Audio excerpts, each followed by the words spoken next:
It was June of 2022, and I was at the Southern Baptist Convention in Anaheim, California. And for that year's convention, there was a raised level of threat because some people were so opposed to what we're doing here as sexual abuse survivors. So the FBI actually let us know that they were going to have a presence there. They were there at the convention. So that was when we got kind of a wake-up call that, hey, wait a minute, everybody's not for this reform work, and we're still up against a battle. I was with Jules Woodson, another survivor. She was at the convention with me, and we were leaving our hotel to walk into the convention center together. And I heard a voice behind me yell out my name. It was Rob Downen, a reporter from the Houston Chronicle. I walked outside, and Paige Patterson was standing outside, and over his shoulder, I see Tiffany Thigpen coming, and immediately was like, "Hey, Tiffany Thigpen," yelling, trying to get both of their attention so that they both understood that they were near each other. In my mind, Paige Patterson was the key person responsible for what happened to me. He was not the man who sexually assaulted me as a teenager, but he was the man who enabled my abuser, who covered for him, who saw me as nothing but an obstacle to his kingdom he was building. I decided that this was the moment that I was going to stand up to him directly. And in that moment, we locked eyes, and I just beelined it for him, not on a telephone call like all the years before, and not on social media, and not through newspaper reports, but face to face, and just give him another opportunity, one more chance to say, you know what I did was wrong, and if I could go back, I would redo it. That's all I've ever asked from him all of these decades. So I approached him, introduced myself because I wasn't positive that he knew who I was, face to face. So I said, "I'm Tiffany Thigpen," and he cut me off and said, "I know who you are." I said, "Okay, so you know that I am the victim of Daryl Gilliard in which you covered up. You know my story." He said, "I had nothing to do with that." And at this point, his hands are folded behind his back, his security detail standing around him. And obviously, that was not truthful. He had everything to do with it. He had everything to do with it for the 10 years or so before Daryl got to me. And I was not taking that for an answer. So I reminded him that he knew and that all the reports that had come before and all the people that had come to him asking for help, and he wouldn't help anyone. And so he repeated himself over and over again. I had nothing to do with that. I had nothing to do with that. And I said, so you're not going to apologize. You're not going to, own your role in this. And at that point, he turns his back on me as I once again say, you always knew. You knew. And he walked away from me. At that moment, everything for me clicked. I'm standing up to a giant. He was a giant to me, and all of a sudden, he looked so small. He's just the little wizard behind the curtain. I just felt everything shift. All of these years of advocacy and speaking out, that was my power moment. That was my moment of taking it back. But if you were to understand anything about my story and the story of other abuse survivors, you really have to understand the church machinery. The irony here is that this meeting, the 2022 Southern Baptist Convention annual meeting, was the year that many people hoped would be a turning point. The Southern Baptist Convention, usually called the SBC, was assembled to vote on a series of reforms addressing the sexual abuse crisis within its churches. Tiffany Thigpen and the other abuse survivors who attended expected vindication after many years of advocacy.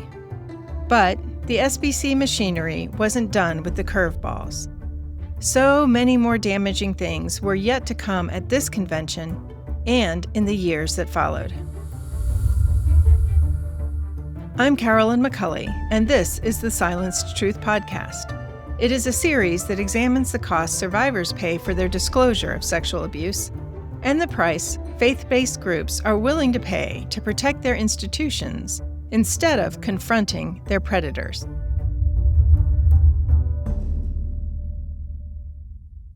How we arrived at this moment at the SBC annual meeting in 2022 has a long history that's also part of the story of America. Southern Baptists are one of the largest faith groups in America. and their influence extends way beyond their own churches. But as an organization, they are similar to other large institutions when it comes to handling sexual abuse claims. This series looks at the immense hurdles survivors must surmount to pursue justice, and in this case, within the Christian community primarily, because that's the community I know best. But the lessons and the solutions are applicable outside of faith-based groups. Now, it's important to name up front that the spotlight is largely on the SBC in the series because thousands of SBC church members actually voted for an investigation to uncover the truth about their leaders and history, a dramatic event we will talk more about in an upcoming episode. There are many unnamed heroes in this story, people who still believe in the Bible's commands in Micah 6:8 to act justly, to love faithfulness, and to walk humbly with your God. I also want to note here that several other excellent podcasts have told parts of the same history. But the Silenced Truth podcast is more than just storytelling. It is a project of the Safe to Speak initiative. We invite you to listen and then take action with us by joining the grassroots movement to remove the legal barriers that silence sexual abuse survivors. Finally, a note for survivors. I know it's hard to process stories like these, so we've done our best to make this series trauma-informed. We won't be very graphic, but we also won't shy away from naming harm. More importantly, each episode will end with insights and analysis that will help all of us better understand how to identify, prevent, and respond to sexual abuse, and the leaders who minimize or cover it up. If you find it hard to listen to the personal stories, you might want to just skip to the analysis at the end. So let's continue with some context for Tiffany's story and why journalist Rob Downen was there to yell out her name. With nearly 15 million members, the Southern Baptist Convention is the largest Protestant denomination in the United States. Now it is facing a reckoning of its own over sexual abuse. A Houston Chronicle investigation found hundreds of clergy or staff allegedly committed abuse or misconduct over 2 decades. Many people first heard about the extent of the SBC's sexual abuse crisis because of a series that the Houston Chronicle published in early 2019 called Abuse of Faith. The Me Too movement and the related Church Too movement had started in late 2017.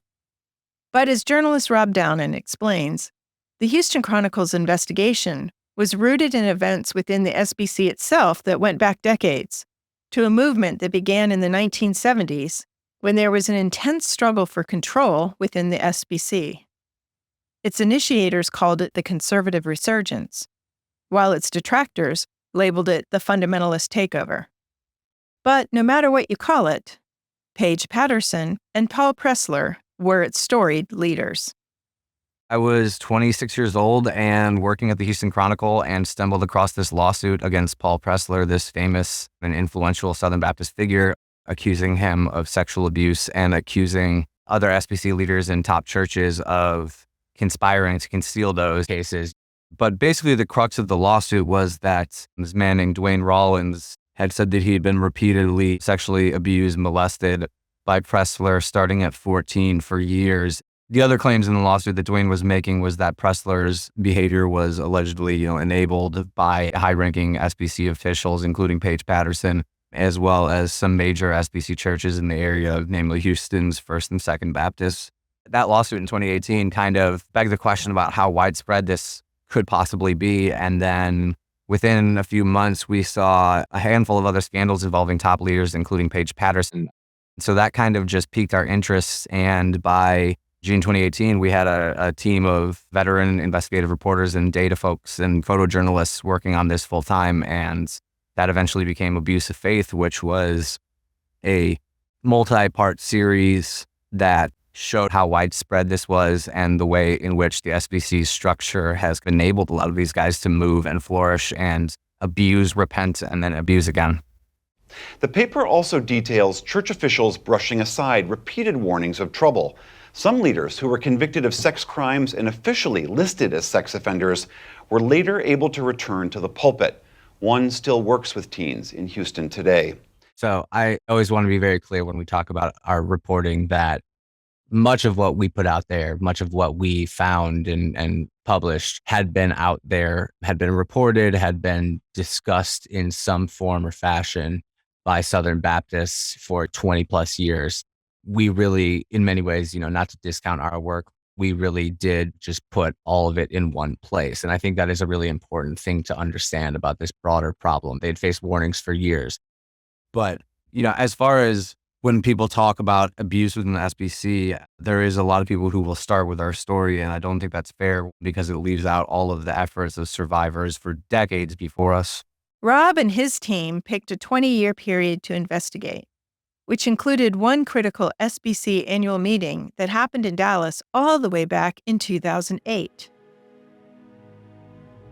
This meeting happened only a few years after the bombshell multi-year Boston Globe Spotlight series that investigated sexual abuse and cover-ups within the Roman Catholic Archdiocese of Boston. That explosive report led many denominations to reconsider their own policies, including the SBC. We found that since 1998, roughly 400 Southern Baptist church leaders and volunteers had been credibly accused of sex crimes with children. They had roughly 700 victims, pretty much all of them children. And moreover, we found that in the lead up to 2008, when the SBC was meeting and was set to consider abuse prevention policies that other denominations had taken and that survivors said would better protect children in Southern Baptist churches, rather than heed those warnings, Southern Baptist leaders declined to act in 2008. And so our reporting focused on the 20-year period between 1998 and 2018, because that gave us a perfect bookend, 10 years before that 2008 decision not to do anything, and then the 10 years since. And so what our report found was top denominational leaders had either faced allegations that they mishandled sex abuse claims, in other cases fully admitted to having done so, and in a few instances involving some of the most prominent Southern Baptists of the last half century were accused in lawsuits and in news reports of committing abuses themselves. For several years after this series came out, Rob continued to report on this issue, which is why he knew Tiffany's story and who Paige Patterson was at this 2022 convention. When we first started this process, it was because of the allegations initially against Pressler. But while we were assembling our team, you started to see the blowback starting to bubble to Paige Patterson. Paige was arguably one of the most important evangelical figures of the last half century, in that he led this movement in the 1980s through really 2000 in the SBC, what they called the Battle for the Bible, the conservative resurgence, which they forced out moderates and fundamentalists, tightened their grip on the denomination. And from 2000 onward, Paige Patterson was president of multiple SBC seminaries, and his role in this quote unquote battle for the Bible really was so revered that few people said anything when at his seminary in Fort Worth, he paid thousands of dollars while the school was in very real financial trouble to have stained glass windows made of himself and his wife and his dog and all of the leaders of the conservative resurgence. And in 2018, suddenly Paige's 40-year reign over the SBC just almost overnight came crashing down.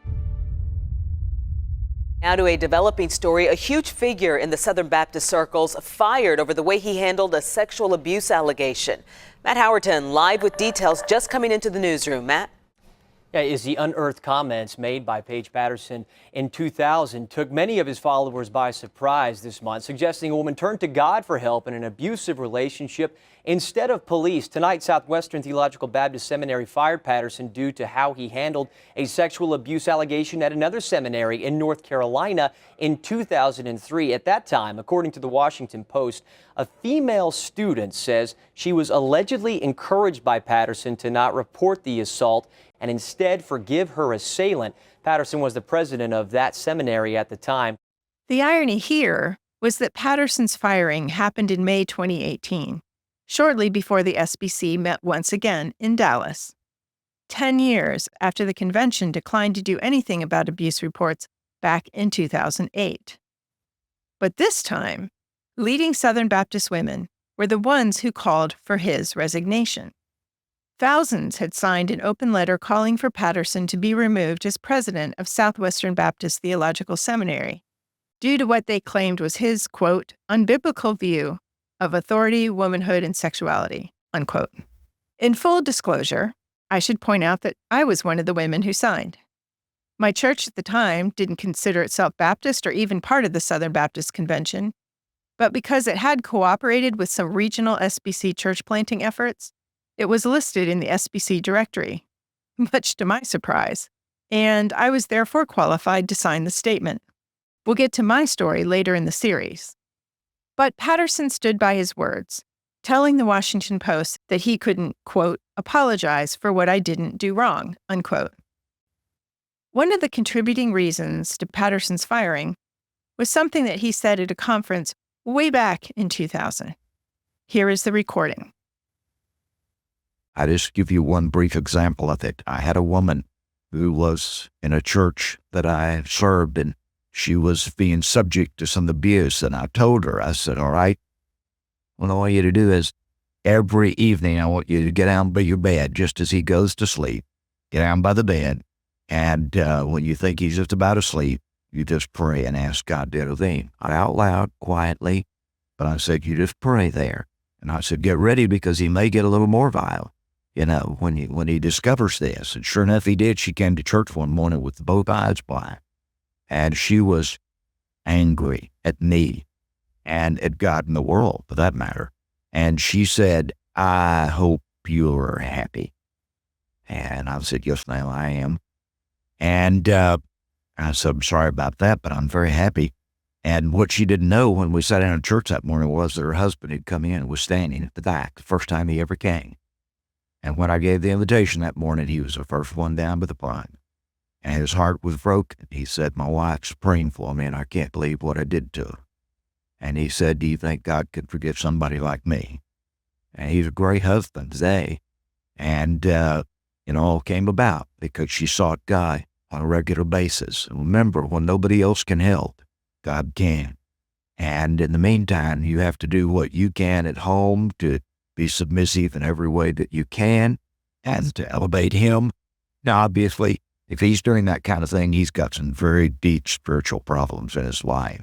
And you have to pray that God brings into the intersection of his life those people and those events that need to come into his life to arrest him and bring him to his knees. If you are listening to this and you aren't a Christian, this might sound outrageous to you. But many Christians have been taught variations of this redemption story so many times that they miss the narrative framework. In this story, Patterson put himself in the position of ultimate authority. He does not intervene to prevent the crime or the sin of physical battery. He does not call the police, and he does not intervene to call this man to account. Instead, he sends the woman back to experience true harm. Then, when the woman offers more physical evidence of the sin and crime, Patterson offers platitudes and again leaves her unprotected. The story is wrapped up with the man's tearful performance of a confession, which, according to this telling, Patterson accepted without any true evidence of change, or a confession and repentance to the wife. It's just a pat on the back and the requisite bow that ties up the story. Quote, he's a great husband today, unquote. Based on what? We don't know. The wife's experience and voice have faded into the background. So why didn't anyone at this conference at the time express concern about this story? Maybe someone did, but I can't find any record of it now. But if not, the conference's context may explain why. This recording was from an event in 2000 that was co-sponsored by the Council on Biblical Manhood and Womanhood and Family Life Ministries. All the conference messages were then repackaged into a series of books that Crossway Books published. This conference was held the same year that the SBC revised its statement of faith, known as the Baptist Faith and Message. So why is all this important to know? It's because these groups were leaders in what's called the complementarian theological movement, one that emphasizes different roles for men and women. We will talk more about that movement in upcoming episodes. But for those who are unfamiliar with this idea, what you need to know now is that this updated Baptist faith and message statement further limited the roles of women in the church and in marriage than prior SBC statements did, a theological position that the conference sponsors all supported. So this sermon illustration might not have raised any concerns at the time among the participants. Now, for those today who are familiar with and support complementarian theology, please keep an open mind and keep listening to consider how the practice of this theology can fall short of its own biblical ideals, leaving women unheard and unprotected. But now, we go back to Tiffany's story to understand why this run-in at the SBC meeting in 2022 in Anaheim was so momentous for her. Tiffany was raised in First Baptist Church of Jacksonville, Florida, and in 1982, Dr. Jerry Vines became the senior pastor. Under his leadership, the church's size and influence grew rapidly. Our church, when I was growing up, was just an average Southern Baptist church. But then especially mid to late 80s, there was an exponential growth. And in 88, Jerry Vines became the president of the Southern Baptist Convention. So at the time growing up, we knew that we were important because it was continually talked about. I mean, it was talked about with this level of pride that we were so lucky to be a part of this church. And we didn't only hear it from our pastors and our members in the congregation, also was told to us continually by those that came in to speak there. And at that time period in the 80s, there was a constant parade of political figures, and we're talking presidential candidates, military heroes and figures, Paige Patterson, all of the big evangelists, Falwell would come. Anybody who was anybody in our world, politically or religiously, spoke at our church. Now, in our community, if you weren't a part of First Baptist Church, the community itself didn't quite have the same love for the church. They saw us as what we really were, very insulated. It was definitely us versus them. It was our church family against the city of Jacksonville, against the rest of the world. There was a lot of media coverage because there were always controversial things being said and done. So we became a very controversial church in the city. But that was something we were proud of at the time. We thought that we were holding on to the values of our religion and that our pastors were staying true to the word. But really, we were just not showing love to our community.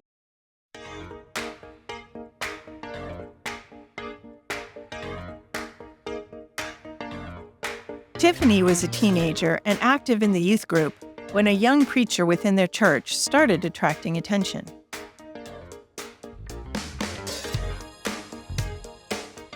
I knew that there was this dynamic preacher, and for the average churchgoer, especially a child sitting in the pews, when he preached, you were excited to listen. You weren't sitting there trying to follow along and trying to understand. You weren't stretching to stay awake. You were fully engaged. And that preacher was Daryl Gilliard. He was dynamic. He had a way of preaching that got people out of their seats in a congregation that barely clapped or definitely didn't raise their hands in worship, but it would get the crowd excited.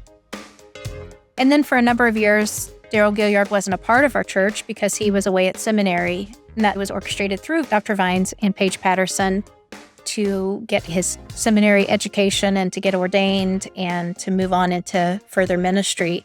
So when Daryl was in town, people went, including myself and my family. Back then, Southern Baptist churches would often hold what's called revival services, where a traveling group comes into a host church, usually for several days, to hold nightly services.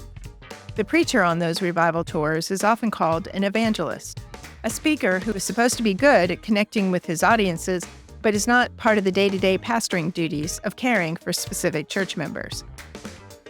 First Baptist Jacksonville often sent their youth group choir as part of these revival tours.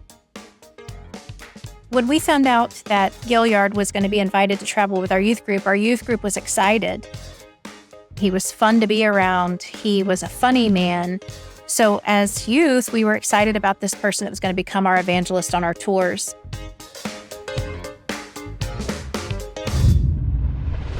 What we didn't know at the time was that he already had a background for his predatory behaviors. What we also didn't know at that time was that started way back before he went off to seminary at our own church with our singles department, and that our previous youth pastor had also been asked to bring Daryl along to travel in our youth group, and he said absolutely not, because he had already had concerns about predatory behavior with the singles department, which were young college students. He had already seen things, seen red flags. But Jerry Vines ignored all of those red flags, and he fired that youth pastor, and they placed Daryl with our youth department anyway. And that's how I came to really know Daryl Gilliard. So our youth group would travel on these tours. We would go on a spring tour and a summer tour, some 1 week, some 2 weeks. We were serving Jesus, traveling and singing and bringing the gospel to people in a revival type setting. And we stayed in homes of volunteers at the church. We stayed in family homes, which looking back is a very, very dangerous place to put teenagers. And I can tell you, there were many unsafe situations we were placed in. There were many times that we locked ourselves behind closed doors as we slept in families' homes feeling uncomfortable. We didn't have any choice, but none of us were comfortable with it. There was no background checks on the families. It was just whoever signed up on the roster got to take a kid home, or 2 or 3 or however many. But you didn't know what you were walking into. You didn't know, what the sleeping arrangements or bathroom situations, any of that were, but you went home with the family after church. So it was very special to us as a youth group that Daryl would show up early and hang out with us as a youth group, which we thought was just incredibly fun, because any other evangelists or pastors that came to speak, they showed up just to speak and then left. They didn't spend any time with us. So it was always kind of an exciting time when he walked through the room. Everybody knew it's time to laugh and have some fun. He was a celebrity to all of us. And for whatever reason, he began to talk to me. Even within a group, he would single me out and ask me a question or say something to me directly. And this kind of became a pattern. I didn't really see any red flags in it.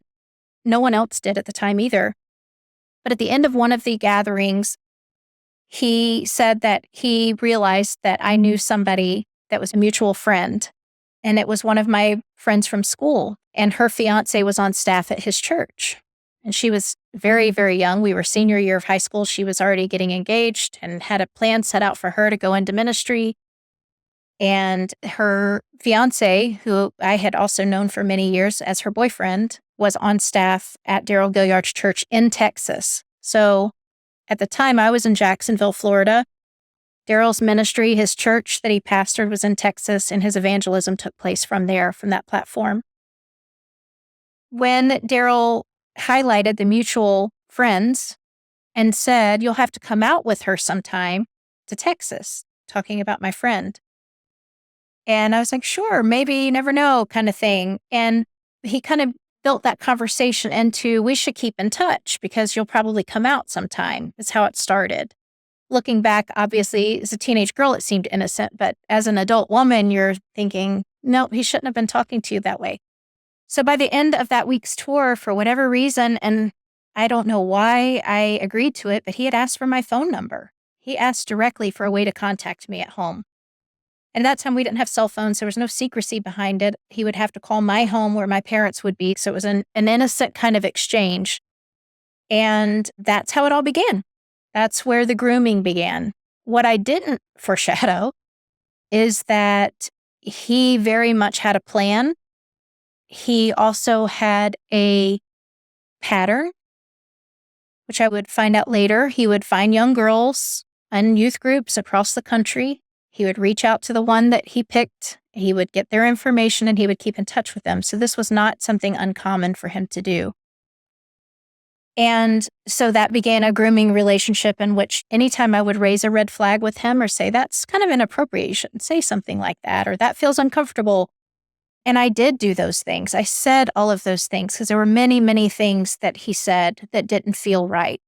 So in the grooming process, eventually it became inappropriate talk, but it started with very, very godly talk. It started with sharing scriptures. It started with saying things about what he saw in me and that he saw great good for God, and that if I stayed on the path for God and I continued to have this relationship with Jesus, this light that he saw in me, that I was going to do great things for God. So it all starts with that very soft grooming, building that familiarity with you, and also the praise, right? So he's building into you what you've always wanted to hear, is that you're doing good for God and that your faith is shining a light, all the right things. And then slowly it transitioned to calls that were kind of at a weird time of the evening or the night.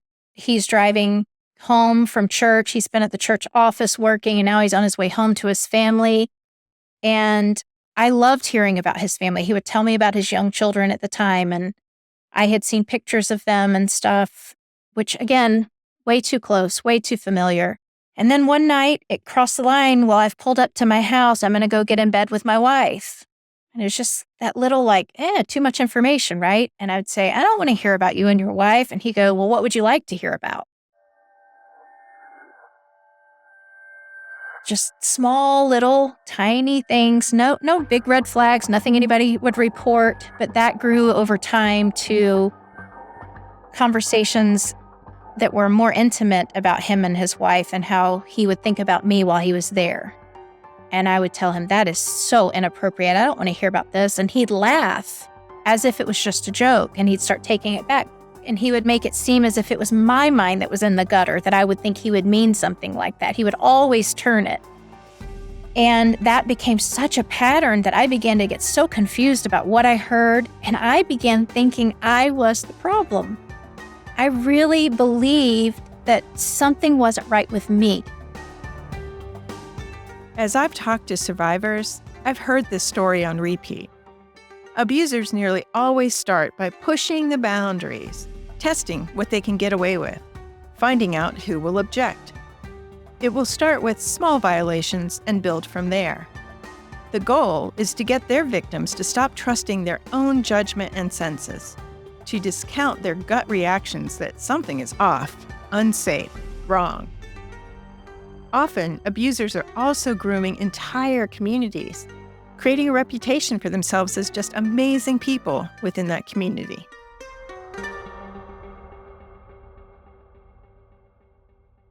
So I'd say that the major year of the grooming was the 90 to 91 timeframe. That was when he infiltrated himself into my life. I mean, by that time, my parents were inviting him over for Sunday dinner when he was in town, or even during revival week to come over before or after revival. And he would use my car on some occasions. Like, he was kind of a part of our family. It tore down those walls. So by the time everything happened in the spring of 91, I was on my way to Dallas when I graduated. I was moving into his city to be a part of his church. That's the saddest part about it, because from what I later learned and fully understood, which again gets me to this day, that was his pattern. But my mom actually got a phone call one afternoon because his wife had looked at the phone records and saw this 904 area code that he called so often and so many different hours of the night and day, and wanted to know who the person was. And so she called and my mom answered. And then, of course, she says, "Who is this?" And my mom says, "Well, who is this?" And, they do that exchange going back and forth. And when she gave her name as Gilliard's wife, my mom goes, "Oh, it's so nice to talk to you." Like, my mom was so familiar and just assumed that she was also familiar with us because that's how Daryl had set it up. And she's like, "I'm the mom of Tiffany." And she says, "Well, who is Tiffany?" And she's like, "Tiffany that's coming out to stay with you." Like, my mom fully believed that everything's on the up and up. And she didn't know who I was. She had no idea. But Daryl, on the other hand, was telling myself and my parents that when I flew out there, I was going to be staying with he and his wife and kids. And they were all so excited about me coming. She had no idea. Daryl's wife wasn't the only one looking into Gilliard.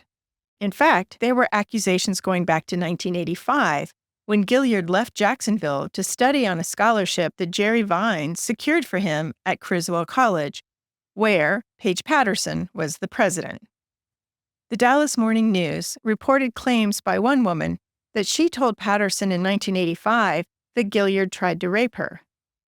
And Patterson told her and other women with similar complaints to refrain from speaking about it without substantial proof. This was a consistent theme in Patterson's defense of Gilliard, and others too. While still enrolled at Criswell, Gilliard started preaching at a church in Oak Cliff, Texas. Just 2 years later, in front of 1,500 church members, Gilliard was fired from the Oak Cliff Church for sexual impropriety.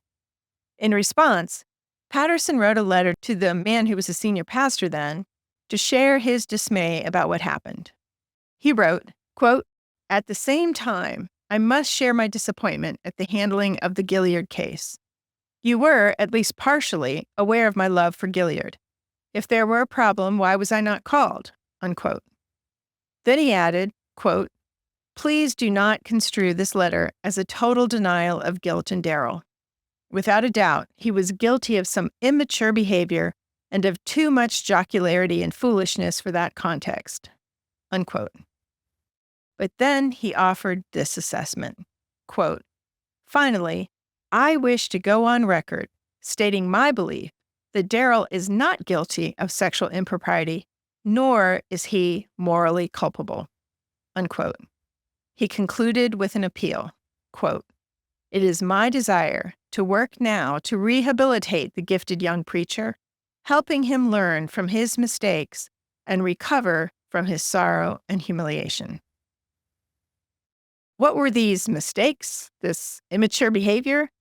According to Rob Downen's reporting for the Houston Chronicle, 20 women in that church accused Gilliard of inappropriate sexual behavior. But that didn't prevent Patterson from recommending Gilliard for a new job at a new church in Norman, Oklahoma, where, surprise, soon more accusations arose. In a letter to the pastor of the Oklahoma church, Patterson wrote that he did not want to believe any of the allegations until they could be substantiated by 2 or more witnesses, and that anyone who came forward alone would be unreliable because they were also guilty of impropriety. Now, where did he get that idea? Well, it's a reference to a biblical verse in 1 Timothy 5:19 that says, "Don't accept an accusation against an elder unless it is supported by 2 or 3 witnesses." Of course, anyone familiar with sexual assault knows there are rarely 2 or more witnesses in any given incident. So, calling the accounts of anyone who comes forward alone unreliable and guilty of impropriety is unfounded and harmful. But even without that specific number of witnesses, the fact that numerous allegations trailed Gilliard wherever he went should have raised some alarms. So Patterson promised to monitor Gilliard, who was told to see counselor Don Simpkins in the late 80s.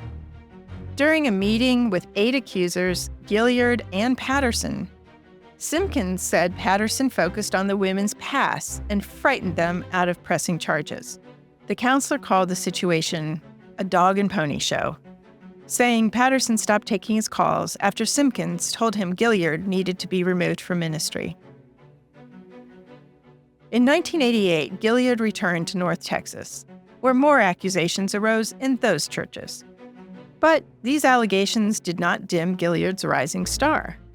By then, he had drawn the attention of famed evangelist Jerry Falwell, the television host of the Old Time Gospel Hour, who produced an emotional mini-documentary about how Gilliard grew up homeless, sleeping under a bridge. However, that story unraveled when the Dallas Morning News reported that Gilliard, in fact, was raised in a comfortable home by a woman who said she took him in as an infant and raised him as a son. During these years, as Patterson was dealing with all these allegations around Gilliard, Tiffany's pastor back in Jacksonville, Jerry Vines, was serving in his first term as the president of the Southern Baptist Convention while still leading First Baptist Church of Jacksonville. And at the same time, in June of 1989, Gilliard had the honor of preaching at the SBC's Pastors Conference, an event that's held right before the SBC's annual meeting each year, and one that is akin to the Super Bowl of Baptist preaching. In that 1989 annual meeting, Vines was elected to his second term as SBC president. This is the history that Tiffany Thigpen did not know as a teenager. But as a grown woman confronting Patterson in 2022, this was the history she was referring to when she looked him in the face and said, "You knew. You always knew." But back in 1991, as Tiffany looked forward to her high school graduation, Gilliard suddenly decided that he was going to fix her up with a young man on his staff. I honestly thought that I was going to go away to school like everybody else did. My parents were a blue-collar family. They didn't go off to college when they were growing up, so it wasn't a vision for their children to fulfill. So there was no real talk about going for college. So I guess I didn't even realize that there was all this pre-planning that needed to happen. I just assumed I'm graduating, going off to the college of my choice. And when I began to bring up subject matter with my mom, there was this girls don't go to college. There's no need for girls to go to college because that was part of that church culture. You know, you're going into ministry as far as just being a pastor's wife, going into ministry and ministering through your children and your home life. And that's about the limit for you unless you want to become a missionary. But I assumed I was going to college. I really thought it would have to be a Christian college. It would have to be Liberty or something like that for my parents to agree to it. But I really wanted to go to FSU. That was always the school I had wanted to go to, Florida State University. And so when I began to have those conversations, it was just a no, absolutely not happening. There's no reason for a young girl to move away and live alone and all the things that can happen to you and all the, vices that you'll be introduced to. And I was very frustrated by that, but I also realized I was not going to win that battle.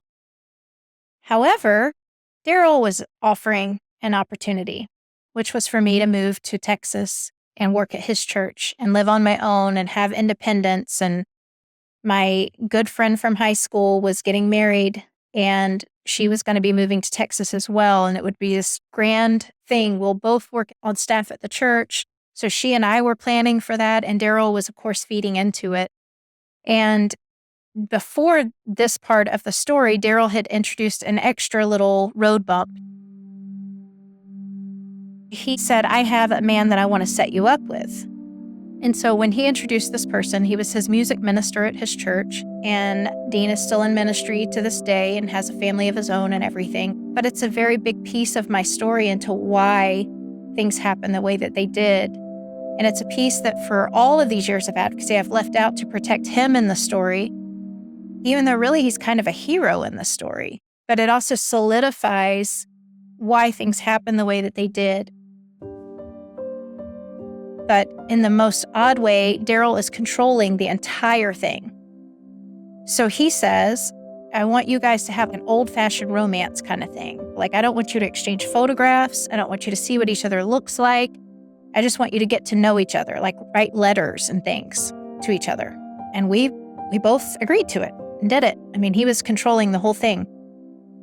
So we began to write each other letters. It eventually moves into phone calls.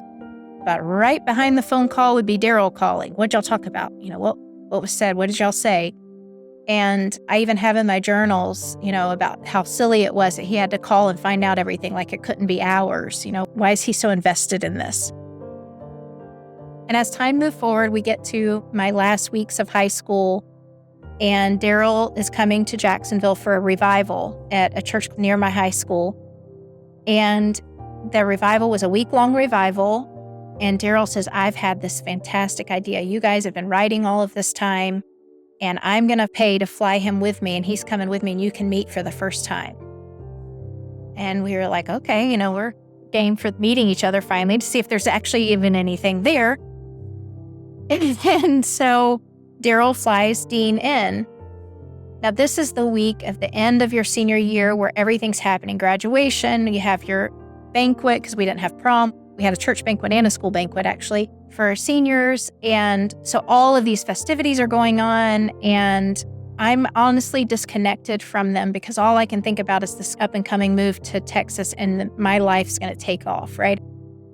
The interesting part of that night of the banquet was also going to be the very first night I meet Dean. So Dean and Daryl had flown into town that day. I've been at school that day because we were in our last few days of school. And then I come home, get ready for my banquet. My date from school, poor guy, picks me up. The whole night is just so strange because Daryl and Dean are waiting for me at my house with my family. They're having dinner with my family. They're hanging out. My parents are getting to know this guy that I've never even met before myself. So I was feeling a little discombobulated, and then I know all this is going on at my house, and I'm about to walk into this, but now it's not feeling quite so right, like something's just feeling off. And we leave the banquet. My date drives me home. Again, poor guy. Like he's gone to rent the tux and do the whole thing and take the girl and buy the flowers and all. And here I am in another world the whole night. And he drives up to the house in front of my house and walks me to my door. I'm kind of just ready to get inside. I've got porcupine type feelings all over. And it's probably, honestly, adrenaline related and also telltale signs that something wasn't right. But at that time, I don't feel excited, but I'm misreading it as excitement, right? I've never felt this level of run. So the apprehension I'm feeling is just building and building, and Daryl won't let me walk inside. And I'm like, Daryl, let me get inside. I just want to get inside. He's like, no. Big introduction. And he'll open the door and say something inside the house, and everybody's inside waiting. And then he'd close the door and go, just another minute more, and playing these games. This is a pastor, an evangelist. Like, what in the world is happening right now at my house? Like, what? So he opens the door and he goes through this whole long introduction thing. And then he goes into scriptures. I mean, it is the weirdest thing. It is just this big crescendo of a moment that's just foreign, just doesn't feel right. I found out later, Dean's on the inside of the house feeling the exact emotions that I'm feeling. He's excited on one hand, and on the other hand, he's like, this is just too much. Like this big production and what is going on here? So our first meeting of each other was both of us feeling all of that. The next day I go to school. Things are feeling really, really weird, but that night is going to be the first night of the revival. So I'm going to the revival to obviously hear Daryl, but also to see Dean again.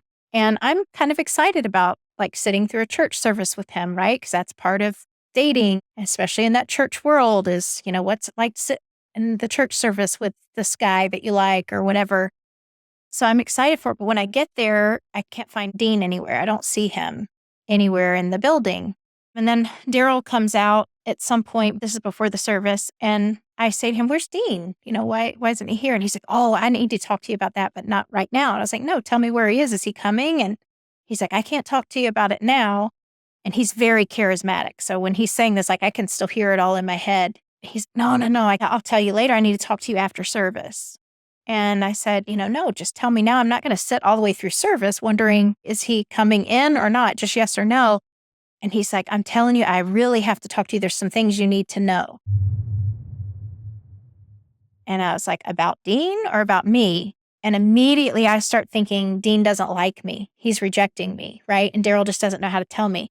So I sit through that whole service thinking, he doesn't like me. Like he met me. He liked me before, but now that he's met me, he doesn't like the way I look, or he didn't feel like there was no connection or whatever. Why couldn't he just tell me? So I sit through the entire service with this, teenage girl going through your mind. And that's how the setup began of the sexual assault, because he had pushed and pushed and pushed. And now I'm sitting here in this, devastation of what in the world is going on. Please tell me. He's like, no, I've got to talk to you in person. No, it's got to be in person. There's some things I need to tell you. I need to be with you when I tell you. It's going to be hard for you to hear, those kinds of things. And I want to make sure that you're okay when I tell you. That's how he got me to meet him outside of the church later. And that was the premise in which I went to meet him. Looking back, obviously, it's the stupidest thing in the world, but in the moment, it seemed very important and it seemed the only way. And he says, I need you to meet me at the hotel. The hotel is the same convention center I just had my banquet at. So I know what the setup of it is. I know how open and big it is, and that there's lots of people around is what I'm thinking. And But I'm like, I don't want to meet you at your hotel. That won't look good. And he says to me, this typical gaslighting, won't look good to who? I'm the one that should be worried about how it looks. And I'm like, well, then why are you asking me to meet? Can we meet somewhere more public? He was like, I can't meet in public with you. I can't be seen somewhere with you. It would look too inappropriate. So he's like spinning everything that I say right back on me. And so I'm feeling unreasonable, but I really want to know this information. And he's like, we're going to meet in the lobby. It's no big deal, is what he keeps telling me. There's people around. It's a busy place. You don't have to worry. I'm the one that needs to be worried because what this could do to my reputation. Anyway, he won, and I drove and met him at that hotel. And then initially we started out at the lobby. But the very first thing he starts is, I don't feel comfortable. This doesn't feel right. I'm out here in public and you need to come up to my room. So the narrative keeps changing. And every warning sign inside me is going off. And I remember thinking, like, I shouldn't be here right now. But then I'm also thinking, like, he's right. So there's so much happening. Before the assault happened, he started telling me that Dean wasn't interested and that he didn't feel like I was right for him and all these things. So he's built up this falling apart emotionally. So I've got the news of that hitting me at the same time that I'm realizing I'm in a compromised position, and the same moment that I'm thinking people are seeing me here and what am I doing, and all of it happening at once, right? And so I start to just cry and to lose it. And as I start to cry, he like pulls me into him and he's like, come on, we need to go somewhere quiet to talk. So now he's got me in a completely vulnerable emotional state and the assault. And then I'm fighting him to get away. I'm all of a sudden realizing how vulnerable I am. I realize that I can't easily get out from under it. And then also, in the same moments, like in a flash, you're realizing that everything before has been a lie and that nothing made sense. And I finally make it back to the lobby, and I'm coming through the lobby, and as I'm coming through, I feel like it's an eternal run to get to the door. But I am in a disheveled panic, and I'm a young teenage girl, and I will never forget the two desk agents see me, and I remember they stop what they're doing, and they see me, and they see him running after me, and they never came to help me. And as I ran by them, I'm just trying to get to my car to get out of everything, to get out of the parking lot in the hotel, and he's chasing me, and they don't come to help me. They don't call out, but I'm too afraid to stop because he's already been so violent, and I had already seen the evil, and I was already terrified of him because I saw the transition. It's something that I told to Dr. Vines, that I saw the mask of evil come over. Like, I saw the transformation, literally saw it. And Dr. Vines, when I told that, said, yeah, I've seen it too. And he told my mom and I that when he and Patterson confronted Gilliard, that he had seen the transition. And he actually told my mom and I've never seen such evil in front of me. But yet he goes on to continue to promote him and cover. So that's something my mom and I, neither one have ever been able to forget. Like, he acknowledged that he knew what I was talking about. But he chased me all the way out to the parking lot, and the assault continued into the parking lot. Like, he was going to take me. He didn't care who saw. He didn't care where we were. He didn't care how many people. I mean, it was literally an evil attack. So the only way that I was able to finally get away from him is I finally managed to get my key into the car. And that's something that I still have nightmares about to this day, is like that moment of trying to get your key to work and you can't, your hands, and can't get coordination, and he's on me. Like, he is on me, pressing me into the car at this point. And I finally get the key in the lock, and when I open it, he starts trying to push me into the car. So he was going to finish it in the parking lot if he needed to. And at that moment, something changed in me, something like really strong rose up. And as we're fighting for control of the door and him trying to push me in, I turn, and in that moment, I just shove him as hard as I can. And when I do, he lost his footing and fell on his backside onto the pavement. And that gave me enough time to get into the car seat. And I start the car, and we're just fighting, like battling back and forth to get control of the car. It was absolutely insane. So I'm surprised I didn't run him over. Part of me wishes I would have. So if I would have, he wouldn't have hurt so many others. But nobody came out to rescue me. Nobody from the lobby. Nobody. And so I drove home, and it was a 45-minute drive home. And I don't remember the drive home at all. I remember getting to my house and thinking, I don't know how I got here. Like, it was just total remote driving. And when I put my key in the lock, my mom opened the door, and I kind of fell into my foyer because I was just so glad to be home, and I was just coming undone. You know, it was just like all I could do to drive and get there. And my mom was mad at me because I missed my curfew.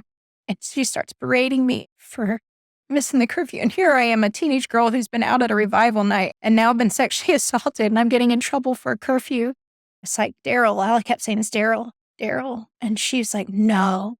And then she tells me that Dean had called our house that evening. He had said, no matter what, do not let Tiffany be alone with Daryl. And I'm calling to leave this warning. He didn't want us to go to the revival. He was hoping to catch us before we went. But of course, Mom couldn't get in touch with me at that time. And so when she asked him why, he said, I can't tell you right now, but you've got to keep her safe. Just don't let her be alone with him. I don't care what he says. He knew something was wrong with Daryl. So what Dean did is he flew back to Texas. I don't know if it was that night or that morning. He started just basically investigating on his own. That's why I say he's like the hero in this.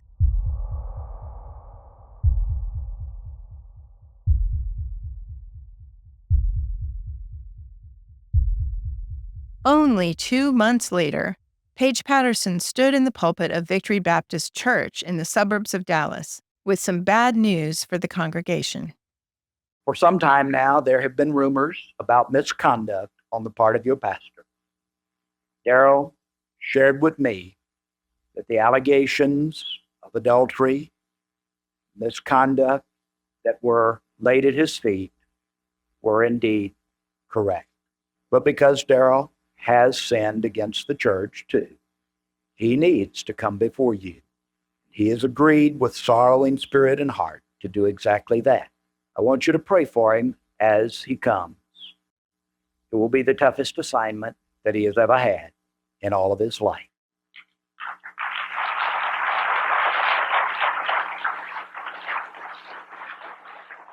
I stand before you tonight, a broken man, to confess that in the past I have sinned against God, against my family, and before you. And I beg you to forgive me. And as such, I offer my resignation as your pastor, effective immediately. We are now obligated to do all that we possibly can to assist Daryl Gilliard in recovering his own personal walk with God and recovering his family and restoring him to usefulness in the kingdom of God. I want to say just another word to you. It doesn't just take one to commit this kind of sin. Nobody committed any of these sins in innocency. Brother Daryl was not innocent. Those with whom he sinned are not innocent either. Daryl has asked me to walk with him and others also of his dear friends across this country, including Dr. Falwell, Dr. Vines, in a process of restoration. That's exactly what we intend to do. It'll be a process that will cover some 2 years of time. He has agreed that he will make no attempt to stand in a pulpit anywhere in the country or to teach in a church. That planned 2-year restoration and rehabilitation never happened. The Dallas Morning News reported that less than 2 weeks after resigning from Victory Baptist, Gilliard started another church. The congregation was formed by his supporters. Gilliard was 29 at the time. It was the 4th church in 4 years that Gilliard was forced to leave. And what was not said to the church that night, at least not in the videos I watched, was any accurate description of Gilliard's sexual predation. The evening speeches were edited for length for this podcast. But one thing I want to point out from that video is that when Gilliard entered the sanctuary to address his congregation, you can see the front row of people rise to applaud. It's jarring to watch, but it's especially cringeworthy when seen in hindsight and more of the story is known. Unfortunately, as we will hear in future episodes, this reaction in churches happens fairly often in these situations. And that's because a vague and glossy statement is given to the church, mistakes were made, and then the rush to redemption begins. This is not an experience that's exclusive to the SBC. I've seen it happen countless times across many churches. What connects these churches, from across many denominations and affiliations, are the practices of a more command and control authoritarian culture mixed with complementarian theology.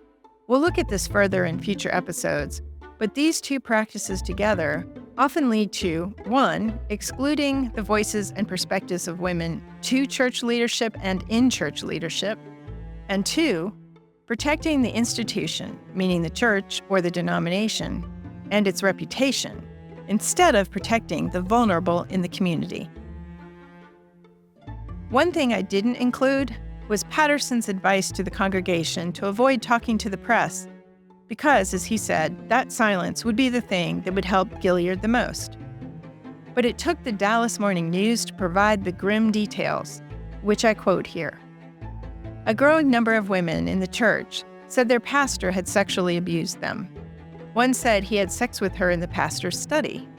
Another said she received lewd phone calls. And, most recently, a woman said he had raped her. This is a far different picture than, quote, allegations of adultery and mutually guilty parties to said adultery. These are allegations of sexual crimes.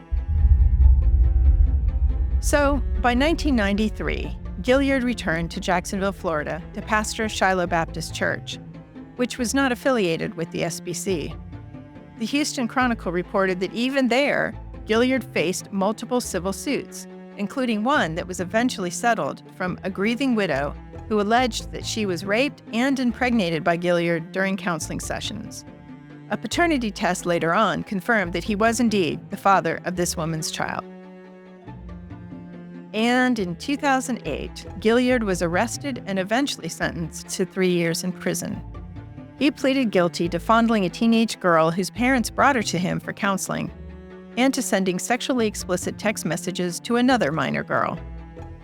That same year, in 2008, Tiffany went public with her story, launching her heartbreaking work as an advocate for sexual abuse victims. That story, and the stories of other advocates, will be in upcoming episodes of the Silenced Truth podcast. If you're not a Christian and you've made it this far in the podcast, you might be wondering, is all this in the Bible? Is this okay? Yes, it is in the Bible, and no, it's not okay. The Bible tells the story of humans falling short of God's holy standards. But if you read the Bible, you will see that Jesus never treated women like this. He actually was countercultural in his era for the way that he treated and honored women. We'll talk about this too in future episodes, but I wanted to stop and just point this out right now, that this is not holy or honorable behavior according to the Bible. Stories like Tiffany's can be hard to process. You might listen and think, that kind of grooming and sexual abuse doesn't happen in my community. I don't know anyone who's been sexually assaulted. And let me tell you, you would be wrong. Wherever you go, you are among survivors of sexual abuse and assault. According to RAINN, the Rape, Abuse, and Incest National Network, which is the nation's largest anti-sexual violence organization, 1 in 6 women is a victim of sexual assault or rape, and 1 out of every 10 victims of rape are men. So these survivors are among your family, church, and neighborhoods. So to help us better understand these dynamics, at the end of each episode, I will bring on an expert to help us process these stories.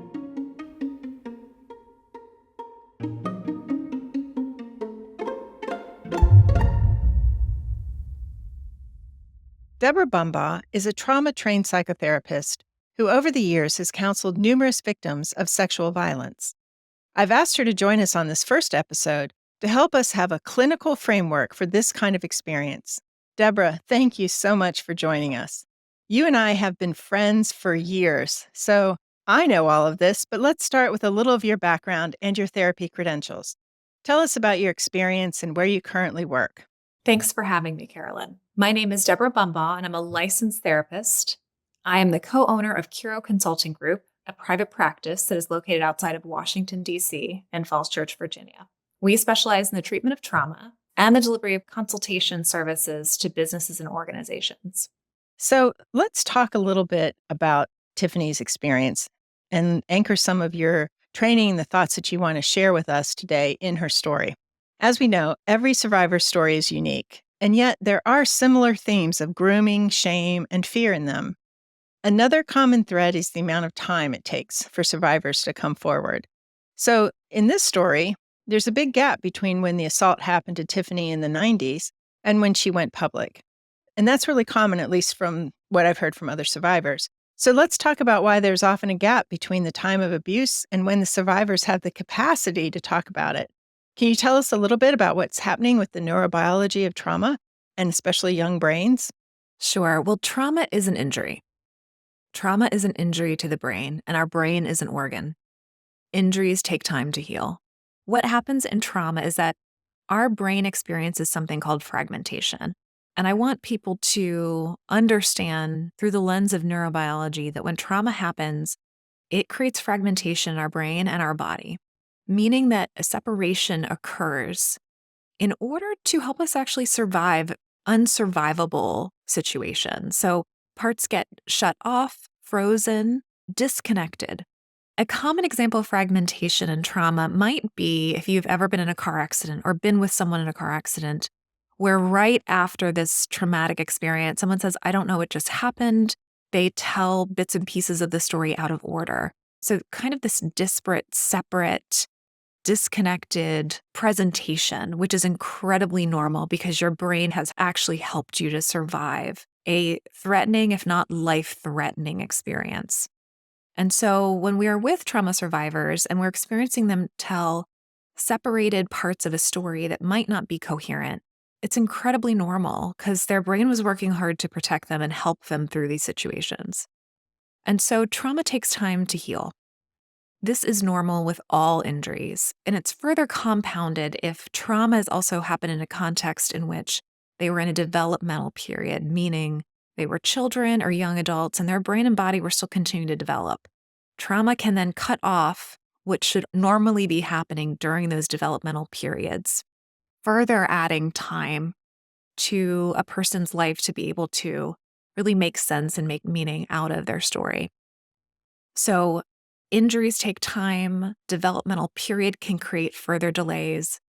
And on top of that, a community that denies or denounces that any injury has happened to you creates a complex trauma that then continues to add time to the telling of a coherent story, to making sense out of your story, because it is really normal for us to cut off thoughts or feelings to believe others in order to stay in a group. And so through the lens of anthropology, we would say that a group threatening to oust us, to kick us out, is akin to death. And so our brain will further fragment, will further cut off from aspects of reality or truth in order to survive. And so when we see in these stories that decades of time have passed before they've come forward, I see this as normative. You know, there's this old thought that you should be able to fight somebody off. You should be able to yell and scream. But we know now that there's several different responses to trauma. Can you tell us what is a likely trauma response and the variations of it when some abuse or assault happens? Sure. Many people are familiar with the common phrase now, fight, flight, freeze. But I'll start by saying that our design is incredible. Our brain, our body is brilliant. And so by design, our brain, including parts of our eyes, literally determine for us the best strategy for our survival in the midst of trauma. And so therefore, that could be to fight back when our brain and literally parts of our eyes can pick up that we are not going to win this fight. We freeze, we fawn, we do a myriad of different things. So fight, flight, freeze is standard in our understanding of trauma. people often do not have a choice. In those moments, our brain determines for us the best path. It can be correlated with previous experiences of trauma that we've had where our body has learned to stay still and do not move at all. There can be an overlay of ongoing trauma symptoms in those moments. But what is important to know is that we do not have a choice at certain points. It does not become a choice point for people, how your brain determines that you survive a life-threatening event. And so learning to be curious about why someone's body responded a certain way is the best path forward. So in Tiffany's story, we hear the very long process of grooming. And that is one of the processes that I think makes it difficult to understand what's happening to you when the sexual assault actually occurs. So can we talk about what grooming looks like and then also how that could set somebody up for the particular response that they do have when the assault happens? So grooming is a pattern of manipulative behaviors where someone begins to mimic goodness, beauty, trust, love, care in order to build a bond with someone and or a system, a community of people, in order to ultimately get what they want.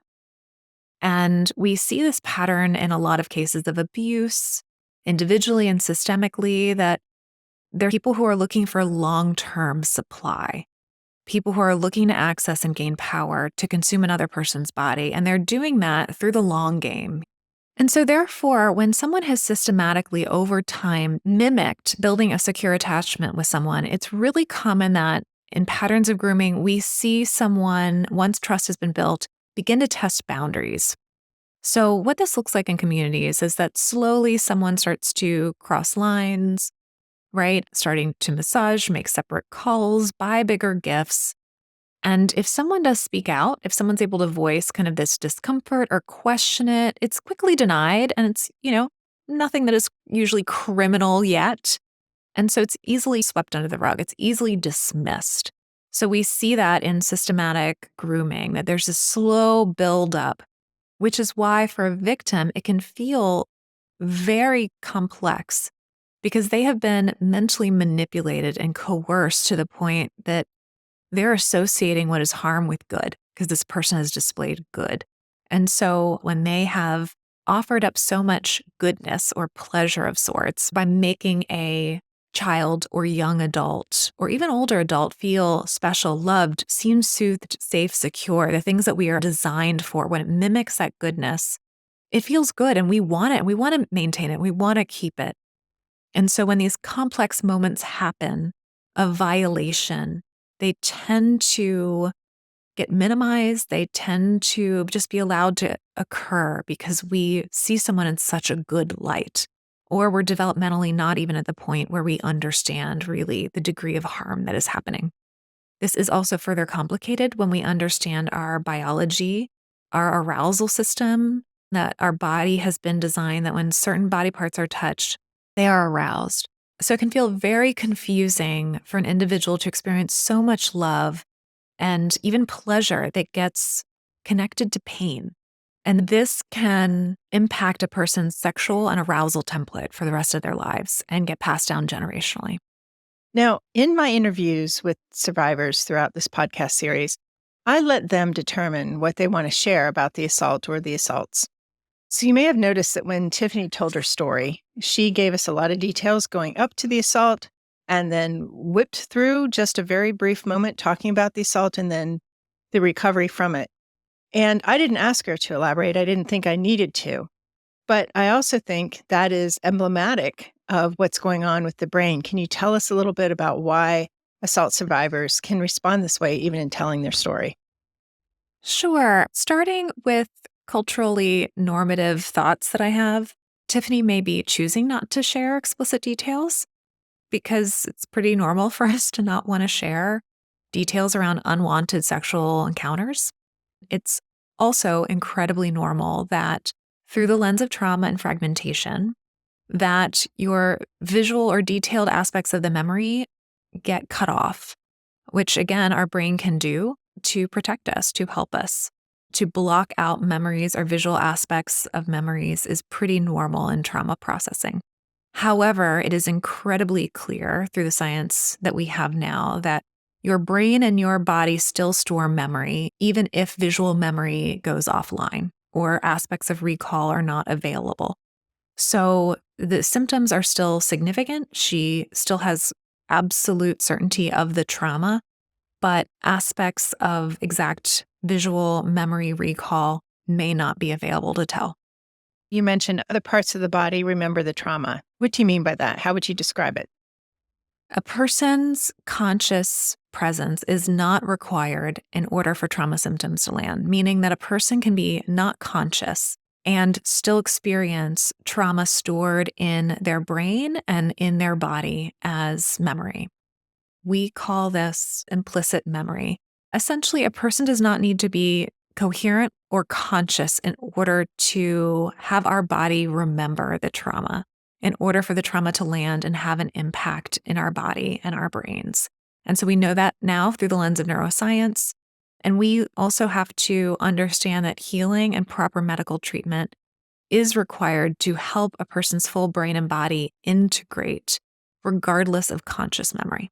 An example that I might give of implicit memory is why we can see people with Alzheimer's still have certain dance moves or sing certain songs, because our body remembers past the point of us coherently being able to talk about things or tell a story.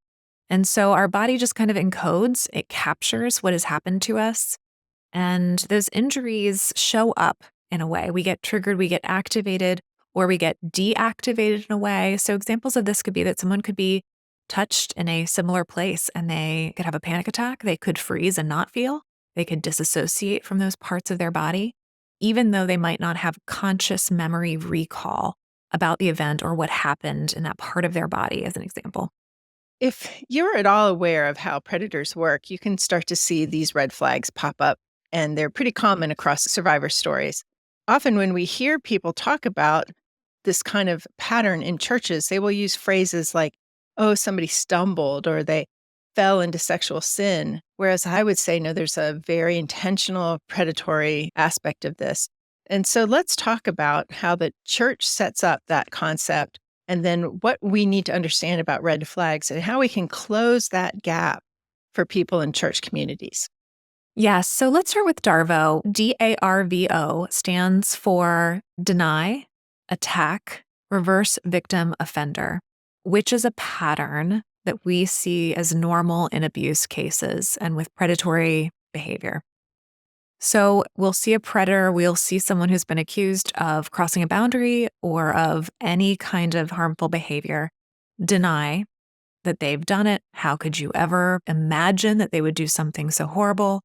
They will attack back, blame the other person, and somehow begin to shift the whole narrative that they are the victim, that they have been offended by someone daring to name these things about them.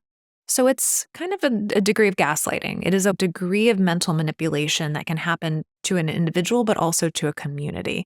It's mentally confusing, which is gaslighting. It's a different portrayal of the reality. So, like in Tiffany's story, there are many red flags early on, which she could only identify later in life. Like, Gilliard shouldn't have been calling me so often, so late at night, saying all these things. And the kind of response, the gaslighting response is, oh, it's on you. You're the one who's thinking dirty. And once you become aware of them, you realize how often these red flags pop up and how often people are told it's only in your own mind. Yes, I mean, that is what happens with long-term systematic abuse, that a person's mind is manipulated and they create a distorted view of your own thoughts, feelings, interactions, and experience of what's happening to you. So people have been taught intentionally to not trust or listen to anything that is of discomfort within them. It is psychological warfare. It is gaslighting when someone projects back at you saying, no, you're having those dirty thoughts. So you start to discount. The point is that you question your feelings. That is the abuse. That is what creates trauma. It is the telling of your own brain that what you are feeling is not accurate. Now, Tiffany's story started in the 90s, and I can recall from that time period going forward that there seemed to be an acceleration in clinical areas of understanding the brain, of understanding what was going on scientifically, and Yet there were certain segments of the church that were like, no, we don't need these clinical modalities. We have everything we need here in Scripture. And I agree that you have everything you need in Scripture to understand God and his plan for salvation, but I'm not sure that it's the manual for everything. Do you remember that in your own Christian walk and your professional training? Oh, absolutely. And I still encounter it occasionally now. I've been on many panels where I've been questioned how I can be a Christian and even be a therapist, how I can be a Christian and not use only the Bible in the treatment of trauma, how I can use specific forms of interventions like EMDR, since I might not be referencing God in every single session or moment of it. So it's a cultural norm that still exists. And it feels occasionally like it's an issue of fear, but sometimes it's just lack of education or understanding that the Lord has allowed us to understand more through the lens of science how he's designed our body to heal. He's set us up for healing in many ways. We're just finding out now through science and research the ways to best partner with his design for healing. And so research over the past couple decades has confirmed for us that talk therapy is insufficient to integrate trauma experiences. Can you tell us what EMDR stands for and tell us a little bit about that modality? Yes, EMDR stands for eye movement desensitization and reprocessing. EMDR is a comprehensive and integrative form of psychotherapy that's based on the premise that our past experiences impact us in the here and now for good or for worse. It is one of several trauma interventions that is deemed highly effective according to the research outcomes. The NIH has studied EMDR for effectiveness, and it has much higher rates than other forms of psychotherapy and interventions today. We work to identify memory networks that have been ineffectively processed, and we work to help the brain and the body to integrate material that is distressing to the point of integration and relief and desensitization of trauma triggers that are present in a person's life in the here and now. And so in an EMDR processing session, we're able to move clients through stuck places, to help their brain and body fully process through a traumatic experience to the point that we are seeing a generalized response where they are not triggered anywhere near to the degree that they were, enabling people to flourish, enabling people to redeem these experiences in their lives and move forward. So an example would be a person that might have walked into a church where they were harmed and experienced symptoms of anxiety. We are seeing them able to walk into spaces and feel completely regulated and experience it less than a 2 out of 10 in terms of activation for a similar scenario. This is a profound evidence-based practice that when paired with a lot of other evidence-based information, education, we see people effectively reduce trauma symptoms in the here and now. Yes, so many of my friends who've struggled with trauma have found that EMDR really did help them. I've noticed too that it's very hard for people who've been traumatized sexually and then again by an institution that did not care for them to extend trust. Safety is very important. And so sometimes that behavior can come across as being squirrely or unreliable because, you make a plan with a friend and they don't show up or they won't call or they won't respond. It requires a lot of patience on the part of the church body to help somebody who's been traumatized because they're not going to respond necessarily in the ways that you prefer that they do.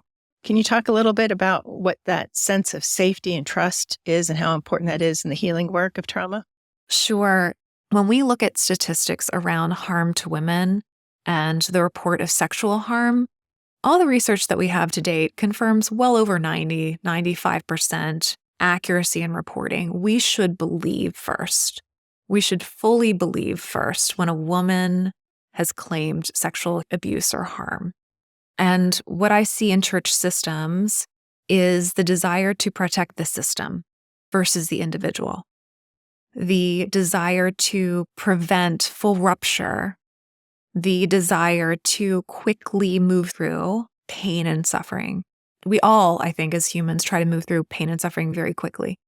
And yet when injuries are so significant, we know a Band-Aid on a gushing wound is insufficient. It's very normal for systems to want to protect themselves, to somehow have this view of protecting God versus the individual. And to quote Diane Langberg, it is a work of God to come after the one who has been harmed and care for them. That is the body of Christ. That is our historical biblical theology and our call to action, to protect the one instead of the system. We want churches to have a greater degree of understanding of the impact of trauma. Trauma impacts a person's physical health, literally their medical well-being, their sexual template, their relationships, their ability to work and function in the world, and especially their faith. And the impacts of trauma can go from generation to generation. We have advances in science around epigenetics that now confirms the transmission of generational trauma through DNA. Things that, again, science is just validating what we have theologically. These things are clear correlations and confirm one another. And so if a church really understands the impact of trauma across a person's lifespan, it would spend significant time, money, and energy to help that individual and to create systems that redeem people's lives from trauma, whether it came from within their doors or outside of their doors. That's the witness we need. For my final question, what I'd really like to talk about is this constant rush to try to restore leaders and to do it quickly, as though like, hey, you're going to diet here for a couple of weeks. When you've lost a few pounds, we'll put you back in the pulpit. It's like that kind of feeling. And I kept thinking like, no, it's a very serious issue that you're dealing with here. And this may be permanently disqualifying you for ministry. Are churches making big mistakes in thinking they should or could restore predators like this to the pulpit? Absolutely. I think that they are. We have to understand that when someone has this profound of a presentation of harm, it is not something that can be easily or quickly changed, and often take many, many years to really make adequate progress, if I'm being absolutely honest with this. And the cases that you're talking about, Carolyn, on this podcast, what I'm listening to, the degree of criminality, the history of decades, and the frequency, the number of cases you're talking about, in the psychological world and the legal world, they would look at this as non-rehabilitative. However, when we're talking about how to deal with it within the church when there's a predator, it is necessary to get proper assessment, someone who has measurement tools to know exactly what you're dealing with and who can actually properly measure what you might consider treatment or restoration. There are more profound mental health conditions that may be associated with some of these behaviors. When we talk about psychopaths or people who are on the spectrum of mental health and illness, when we do brain scans, we see that there's less connection to parts of their brain where there's fear, guilt, empathy. And oftentimes we see that certain people actually get pleasure from harming others. And so these are symptoms that we want to take very seriously and be aware when we're trying to operate outside of our own knowledge base. These are categories that I would not treat even after 15 years of being a therapist with advanced training. And so my encouragement is for churches to partner with people who specialize in these categories, who can help make sound judgments around what you do when this is uncovered. Excellent. I'm so grateful for your time today. I know there's so much more that we could discuss on this, and I hope to have you back on a future episode. But I did want to at least give some initial handles, because I know it can be overwhelming for people to realize that, oh, this thing that happens out there could be happening in here, in my church, in my network of friends, in my family, and then have no idea what to do with the shame of that or how to really seek proper redemption. So I'm thankful for your time today, and I'm thankful for you sharing your wisdom, and hope to have you on a future episode. Thank you for having me.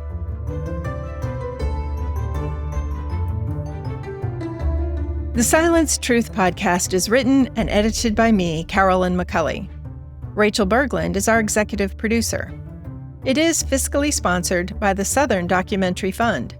If you want to support the production of this series, you can make a tax-deductible donation online to the Southern Documentary Fund. To find the link for that fund, or the links for the historical materials referenced in this episode, check out our show notes. This podcast is a project of the Safe to Speak Initiative and a production of Citygate Communications. To become part of the movement, please join the Safe to Speak Initiative's Patreon community. There, you'll get the latest news about the actions you can take to protect survivors from secondary harm as they navigate the legal process to pursue justice. The Patreon link is also in our show notes, or you can find it by visiting safetospeak.info. Finally, as a podcast listener, you know this call to action. But if you enjoyed or benefited from this episode, please leave us a rating and a review wherever you get your podcasts. Thank you for listening.